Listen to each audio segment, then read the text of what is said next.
नमस्कार, आरोहण भारत पर आपका स्वागत है। आज के इस वीडियो में बात करेंगे अलग अलग शैक्षणिक संस्थानों में देश के भविष्य के साथ हो रहे खिलवाड़ के बारे में। किस प्रकार से देश में जेएनयू जैसे शैक्षणिक संस्थानों में अलगाववादी और देश विरोधी गतिविधियों को अंजाम दिया जाने की कोशिश किया जा रहा है। आज जेएनयू मीडिया में शिक्षा को लेकर के नहीं बल्कि देश विरोधी कार्यों की वजह से ज़्यादा जाना जाता है। जिस प्रकार से जेएनयू में देश के 76 जवानों के शहीद होने पर जश्न मनाया जाता है और आए दिन हिंदू देवी देवताओं को सरेआम अपमानित किया जाता है तथा देश के टुकड़े टुकड़े करने के नारे लगाए जाते हैं, ये सभी जेएनयू में पैठ बना चुके अलगाववाद और वामपंथी चरमपंथ को उजागर करता है। प्रश्न यह उठता है कि आखिर जेएनयू में ऐसी हिंसक वामपंथी विचारधारा कैसे पैदा हुई और किस प्रकार से जेएनयू वामपंथी इकोसिस्टम का गढ़ बन गया। आइए इसे समझने का प्रयास करें। बात है 1962 की, जब देश पर अचानक हुए चीनी आक्रमण में भारतीय सेना को शिकस्त झेलनी पड़ी, परंतु इसका बदला भारतीय सेना ने साल 1967 में नाथुला की लड़ाई में लिया और चीन को पराजित किया। भारत द्वारा शिकस्त झेलने के बाद तथा भारत में मजबूत हो रहे लोकतंत्र से कम्युनिस्ट चाइना काफ़ी घबरा गया था। उसने भारत में अपनी कम्युनिस्ट विंग को भारत के अंदर कम्युनिस्ट विचारधारा को फैलाने का काम सौंपा। उसी साल 1967 में ही भारत के नक्सलवादी इलाके से नक्सलवाद का खूनी खेल आरंभ होता है और धीरे धीरे भारत के अन्य राज्यों तक फैल जाता है।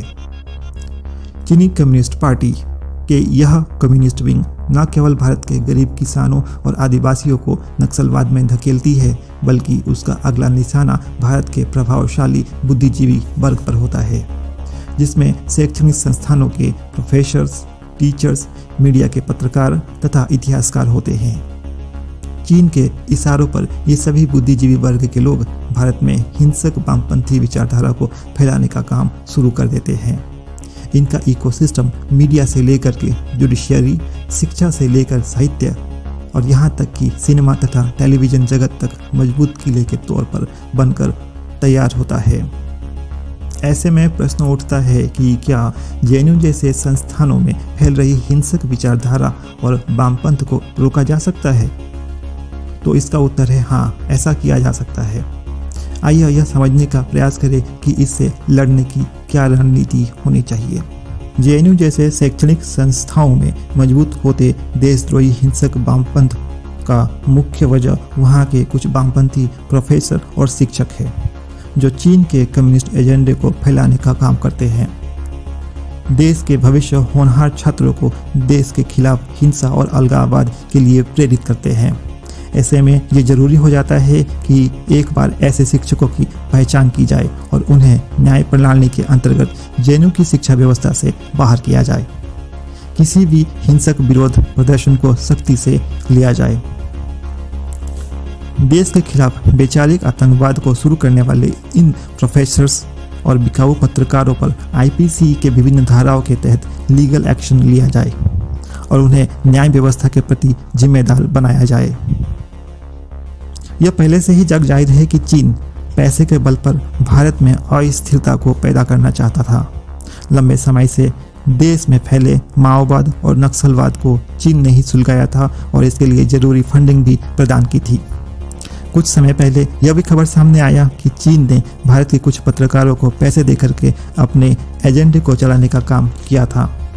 ऐसे में यह जरूरी हो जाता है कि भारत की सुरक्षा एजेंसियां चीन से आने वाली इन पैसों को ट्रैक करें और भारत में हो रहे हैं इसके उपयोग की जांच करें। भारत के अंदर चीन से गुप्त रूप से मिलने वाली इन पैसों को भारतीय एजेंसियों को आने से रोकना होगा और इससे जुड़े लोगों की पहचान करके उन पर एक्शन लेने की ज़रूरत होगी। आज जेएनयू में पढ़ाई करने आए तथा अपने आप को छात्र बताने वाले वामपंथी लोगों का ज़्यादातर समय पढ़ाई में नहीं जाता बल्कि उनका ज़्यादातर समय धरना प्रदर्शन में ही बीतता है। अपने आकाओं द्वारा हिंसक वामपंथी चूरण का नशा कर चुके यह वामपंथी और वामपंथन छात्र जेएनयू कैंपस में सस्ती डफलियाँ बजाते हुए देशद्रोही नारों के साथ जमकर विरोध प्रदर्शन करते हैं और अपनी अभिव्यक्ति की स्वतंत्रता की आड़ में दूसरे छात्रों की शिक्षा जैसे मौलिक अधिकार का हनन करते हैं। ऐसे में वे शिक्षा व्यवस्था की गरिमा को तार-तार भी करते हैं। ऐसे में ये जरूरी हो जाता है कि इस प्रकार के गैर जिम्मेदार छात्रों पर कार्यवाही किया जाए और जेएनयू कैंपस में अनुशासन को बनाए रखा जाए।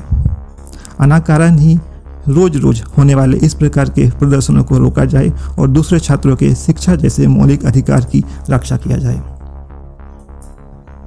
जेएनयू जैसे शैक्षणिक संस्थाओं में हो रहे देशद्रोही वामपंथी गतिविधियों पर रोक लगाने के लिए देश की जनता को भी सामने आना होगा। आज जनता को इन वामपंथियों के दोहरे चरित्र को जानना होगा और इनके प्रति जागरूक होना पड़ेगा। दोस्तों, वामपंथियों का कोई धर्म या ईमान नहीं होता। ये पैसों पर नाचने वाले लोग हैं। जब तक इन्हें पैसे मिलते रहेंगे तब तक यह इस प्रकार के कार्यों को अंजाम देते रहेंगे। यह अलग अलग राजनीतिक पार्टियां बनाएंगे तो कोई यूट्यूब चैनल बना करके उस पर वीडियो डालेंगे। यह देश विरोधी रिपोर्टिंग तक करेंगे। देश की जनता को इन्हें पहचानना होगा और इनका पर्दाफाश करना होगा। जेएनयू में फैल रहे इस प्रकार के जहरीले वामपंथी विचारधारा से देश को मुक्त कराने की इस लड़ाई में आप क्या सोचते हैं और इस विषय पर आपकी क्या राय है, कमेंट बॉक्स में ज़रूर बताएं।